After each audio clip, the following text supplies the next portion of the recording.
The parable of the sower is one of 7 such stories in the 13th chapter of Matthew. As different as they can be, they are all parables of the kingdom of heaven. The kingdom of heaven is like a mustard seed, Jesus tells the crowd on the shore of the lake, like treasure lying buried in a field, like yeast, like a pearl of great price, like a net let down in the sea. He is teaching from a boat just offshore because it is the only place he can find to sit. So many have come to hear him, to learn from him, to touch and be touched by him, that there is no space left in their midst.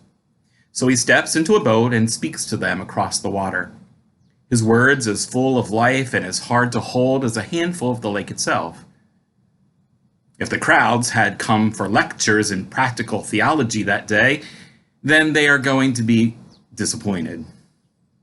What they get instead are more like dreams or poems, in which images of God's kingdom are passed before them, as familiar as the crops in their own fields and the loaves in their own kitchens, but with a strange new twist.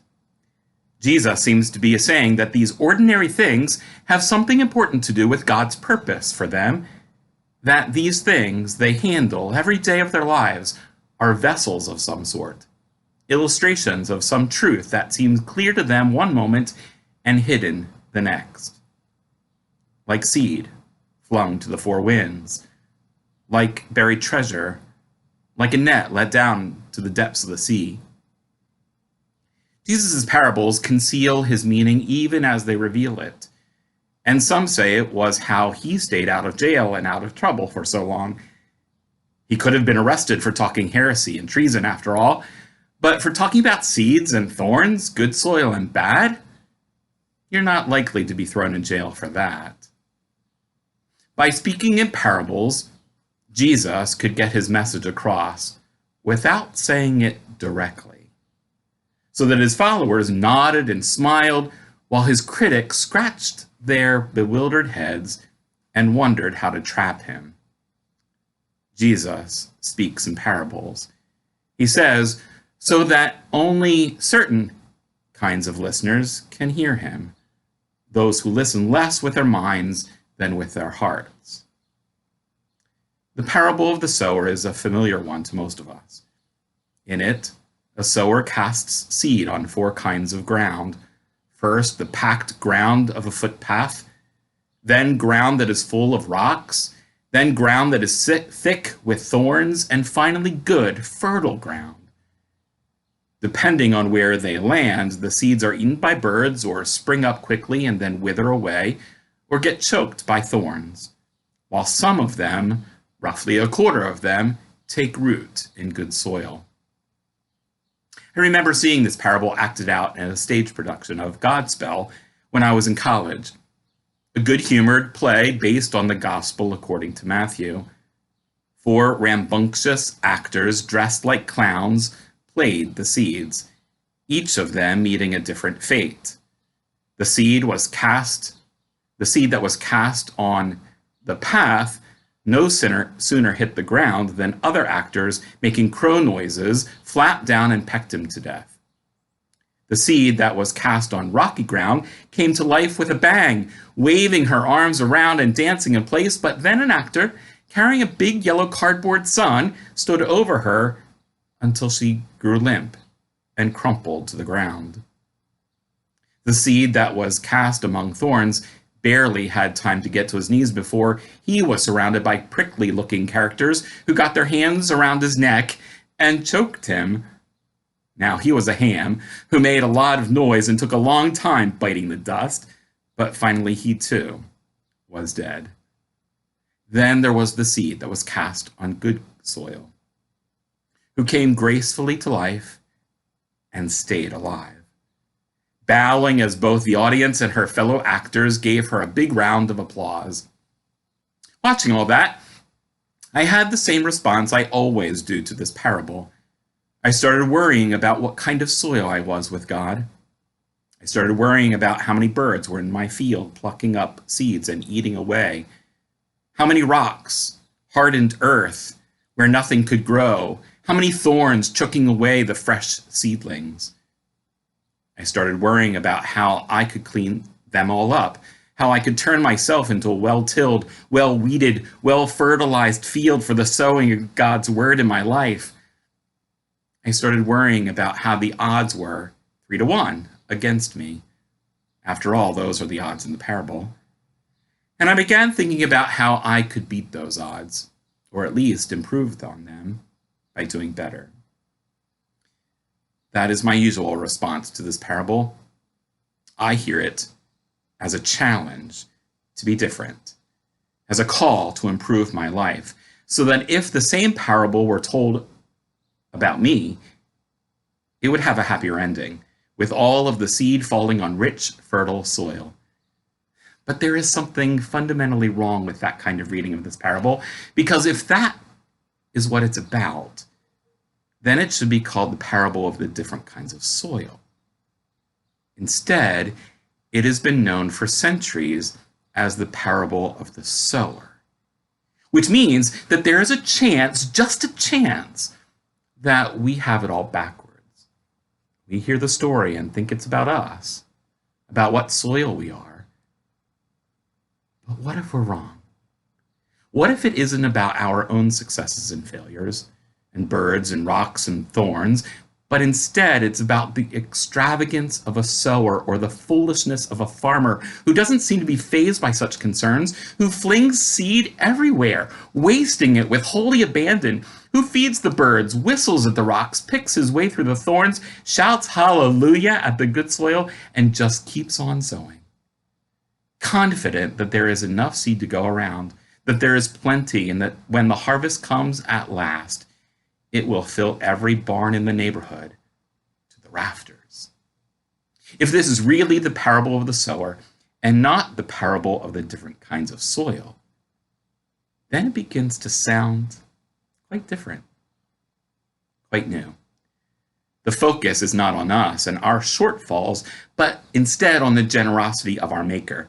The prolific sower who does not obsess about the condition of the fields, who is not stingy with the seed, but who casts it everywhere on good soil and bad, who is not cautious or judgmental or even very practical, but who seems willing to keep reaching into his seed bag for all eternity, covering the whole creation with the fertile soil, fertile seed of his truth. We would not do it that way, of course.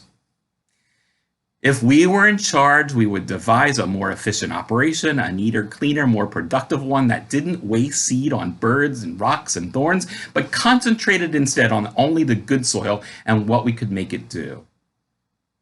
It has always bothered me, as a backyard farmer, when the seed packet suggests to thin the seedlings. That means to take the ones out that are crowding the others. I find that so wasteful. So I meticulously plant each tiny seed exactly 3 inches from the next seed. No waste, no thinning necessary. But if this is the parable of the sower, then Jesus seems to be suggesting that there is another way to go about things. A way that is less concerned with productivity than with plenitude. A number of years ago, I read a story about a man by the name of Howard Finster, a folk artist who had painted and planted close to 10,000 of his visions on plywood, broken mirrors, soda bottles, canned ham tins, old refrigerators, mailboxes, airline plates, sneakers, and even an old Cadillac that was rusting away in his garage.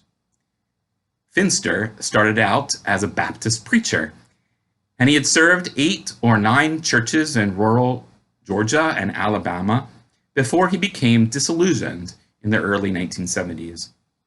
After he said that he preached 4,625 sermons, after presiding at more than 400 funerals and 200 weddings, he conducted a survey at his church and found out that no one remembered anything he had ever said. So he retired from preaching and began fixing things instead. Televisions and bicycles, when an inner voice from God told him to paint sacred art. I can't, Finster replied to the voice. I'm not a painter. I'm not a professional. How do you know you can't? The voice demanded. And so he began. His work is both beautiful and bizarre, but equally fascinating is his 3-acre paradise garden, which was under construction for nearly 30 years. I have seen pictures of his garden and seen a documentary of sorts about his vision and his garden, and it is spectacular for the eyes and the senses to witness. Finster died in 2001, and his home, Paradise Garden, is now a public park. If you follow the walkways that are embedded with old watches and gears and jewelry and marbles and pottery shards, you can't miss the 20-foot tower fashioned from old bicycles, crowned with a cross made out of 2 lawnmower handles, or the 2-ton concrete shoe, or the pump house made from Coke bottles. There's even an aquarium that holds the bones of a 3-legged chicken, a shed full of old sewing machines, a 6-foot mound of serpents sculpted from poured concrete. There are bubblegum machines, bunk bed springs, empty picture frames, and flights of stairs that lead absolutely nowhere. So Google Howard Finster's Paradise Garden and look at the images. You might think that nature would be offended by such a display, but that simply isn't so. The whole garden is covered by a canopy of vines heavy with ripening fruit. There are blueberry bushes and blackberry vines and daylilies blooming everywhere among the clutter. There are hens laying eggs and bees making honey, and even tadpoles turning into frogs. It is, quite simply, the most gorgeous pile of garbage you've ever seen. The hand-painted sign on Finster's front porch sums it all up, at least for him. And this is what it says: "I took the pieces you threw away and put them together night and day. Washed by rain, dried by sun, 1,000,000 pieces, all in one." The man was excessive, to say the least. Although he said he only puts together 1 out of 100 of his visions, he was still extravagant and outrageous. Most people would look at his garden and want to weed it, neaten it, organize it, put up helpful signs that might make sense of such a mess. But one of Finster's other signs says, "I built this park of broken pieces to try to mend a broken world." And maybe that's good enough. And then there is our own modern day Howard Finster right here in Pittsburgh on the north side. His name is Randy Gilson, and his home is called Randyland. He is a former local waiter and has almost single-handedly transformed the entire north side of Pittsburgh. He is the son of a Salvation Army minister. And he says, "If you feel your happiness, your passions, then you surely will be rich." Now, if you've never been there, Google pictures of Randyland. It is quite fascinating. Spending an hour or two there any day of the week lightens your spirit and brings you joy. Once upon a time, a sower went out to sow. And as he sowed, some seeds fell along the path, and the birds came along and devoured them. So he put his seed pouch down and spent the next hour or so stringing aluminum foil all around his field. He put up a fake owl that he ordered from a garden catalog, and as an afterthought, he hung a couple of traps for the Japanese beetles. Then he returned to his sowing. But he noticed some of the seeds were falling on rocky ground, so he put his seed pouch down again and went to get his wheelbarrow and shovel.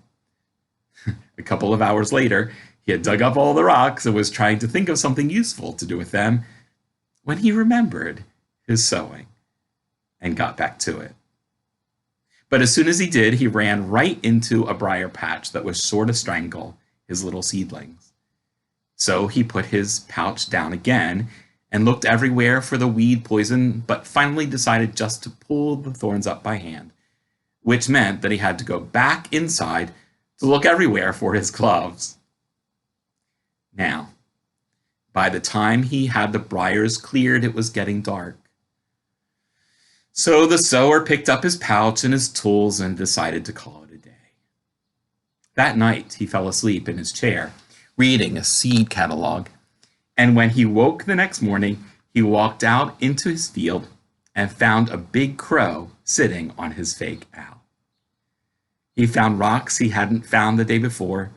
He found new leaves on the roots of the briars that he had broken off in his hands. The sower considered all of this, pushing his cap back on his head, and then he did a strange thing. He began to laugh. Just a chuckle at first, but then a full-fledged, hearty laugh that turned into a wheeze at the end when his wind ran out. And still laughing and wheezing, he went after his seed pouch and began flinging seeds everywhere, into the roots of trees, onto the roof of his house, across all of his fences, and into his neighbors' fields. He shook seeds at his crows, offered a handful to the dog. He even tossed a fistful into the creek, thinking they might take root downstream somewhere. The more he sowed, the more he seemed to have. None of it made any sense to him, but for once that didn't seem to matter. And he had to admit that he had never been happier in his whole life. Let those who have ears, let them hear. Thanks be to God. Amen.